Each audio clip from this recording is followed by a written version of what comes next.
हां बस सुरेश आभार. बीडमधील पत्रकार परिषदेत घडलेला एक क्षण आता राज्याच्या राजकारणात मोठा वाद निर्माण करत आहे. सुरेश, बस झालं.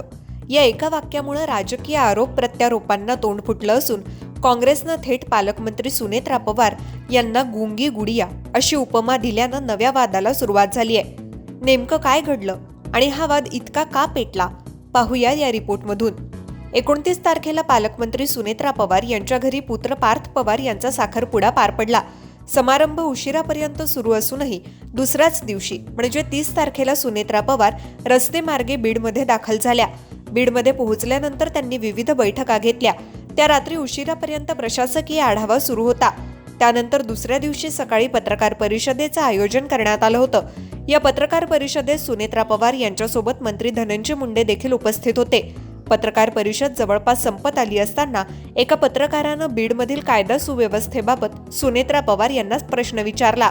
मात्र सुनेत्रा पवार उत्तर देण्याच्या तयारीत असतानाच धनंजय मुंडे यांनी मध्येच हस्तक्षेप केला. सुरेश, बस झालं, बस आता, असं म्हणत त्यांनी पत्रकार परिषद संपल्याचे संकेत देत आणि तिथून उठून गेले. हां त्यासंबंधी सुद्धा आमची काल चर्चा झाली आणि पुढील कारवाई करण्यासाठी मी तशा सूचना दिलेल्या आहेत. बस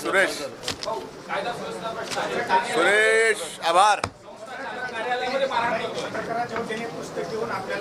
हा संपूर्ण प्रकार कॅमेऱ्यात कैद झाला आणि काही तासातच सोशल मीडियावर व्हायरल झाला. हा व्हिडिओ व्हायरल होताच काँग्रेसनं आपल्या अधिकृत सोशल मीडिया हँडलवरून तो शेअर केला. त्यासोबतच पोस्टमध्ये प्रश्न विचारण्यात आला, सुनेत्रा पवार अजून किती दिवस गुंगी गुडिया बनून राहतील? या एका पोस्टमुळे राजकीय वातावरण तापलं असून समर्थक आणि विरोधकांमध्ये सोशल मीडियावर जोरदार चर्चा रंगली आहे. या पोस्टवर विविध प्रतिक्रिया उमटताना दिसतात. काही जण काँग्रेसवर टीका करत म्हणत आहेत की एकेकाळी आदरणीय इंदिरा गांधी यांनाही काही विरोधक गुंगी गुडिया म्हणायचे, पण त्यांनी आपल्या नेतृत्वातून संपूर्ण जगाला उत्तर दिलं. दरम्यान सामाजिक कार्यकर्त्या अंजली दमानिया यांनीही या प्रकरणावर प्रतिक्रिया दिलेली आहे. गुंगी गुडिया, काय ही भाषा? एका पक्षाला ही भाषा शोभते का? श्री पृथ्वीराज चव्हाण यांना ही भाषा योग्य वाटते का? मी राष्ट्रवादी पक्षाविरोधात टोकाचं लढले, पण सुनेत्रा पवारांसाठी वापरलेले हे शब्द अतिशय चुकीचे आहेत. मी याचा तीव्र शब्दात निषेध करते. दरम्यान या प्रकरणावर सुनेत्रा पवार किंवा धनंजय मुंडे यांच्याकडून अधिकृत स्पष्टीकरण येतं का, याकडे आता सर्वांचं लक्ष लागलंय. या संपूर्ण प्रकरणाबद्दल तुमचं मत काय?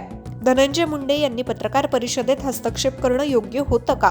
आणि काँग्रेसनं वापरलेला गुंगी गुडिया हा शब्द योग्य आहे का?